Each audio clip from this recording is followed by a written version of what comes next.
And we have our pulling chain. Pull-ups, best exercise for the pulling chain that you could possibly do, largely because of the wide range of motion that these movements have. I mean, you've got your shoulder going all the way up to all the way down, your elbow from all the way straight to all the way bent. It's wonderful exercise. And the beautiful thing is it works all of the muscles in the entire back, your arm and your bicep and your shoulders, and there's no stress on your spine. Thank God.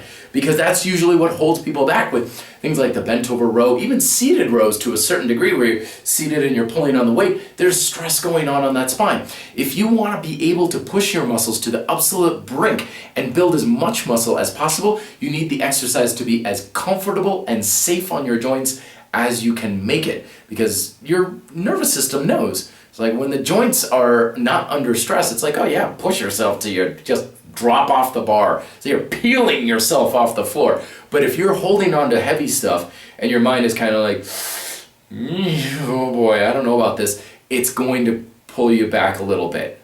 So the pull-up, what are we working here? Well, the pulling chain. The pulling chain is all the muscles in the forearms, okay? The entire bicep complex, your entire deltoid. A lot of times people are like, oh, pull-ups are great for the rear deltoid. Ideally, you got the whole thing on, the whole entire shoulder. And again, a lot of times, back, your entire back, traps, rhomboids, lats, spina erecta, lumbar, everything is on 100%.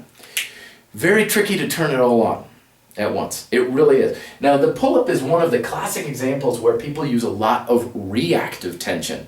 You hear this a lot where people are like, oh, you have different grips, works different muscles. You know, it's like, okay, underhanded grip more for the biceps, middle of the back, wider grip more for the wide and the lats and the shoulders and stuff. That's a classic example of reactive tension.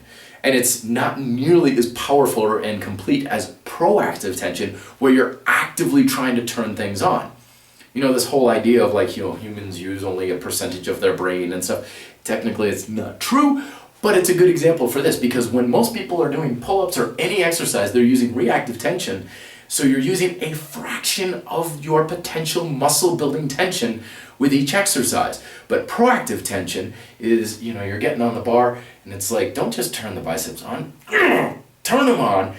Get that forearm squeezing the bar till your knuckles turn white. Turn the whole damn back on as much as you can. Little tip for you. Crank your shoulders down and in so your elbows are pointing forward. That will make it a lot easier to turn on your entire back. So this whole idea of like, oh, this grip works the biceps, this grip works the lats, every grip should be almost the same. Yeah, there's going to be a little bit of difference, sure, but the master of proactive tension and who's working at his chains will feel very little difference between one grip to the next. It's like, well, I didn't feel the biceps very much in that grip. So turn them on. Why aren't you turning them on? Well, the grip doesn't do it. The grip doesn't do jack squat in your muscle tension. Tension is here. It's all in your brain. Your brain controls your muscular tension. So have it all on regardless of the grip, and I guarantee you will have some significant improvements in your strength in the next couple of weeks. Last chain is coming up next. Be fit, live free.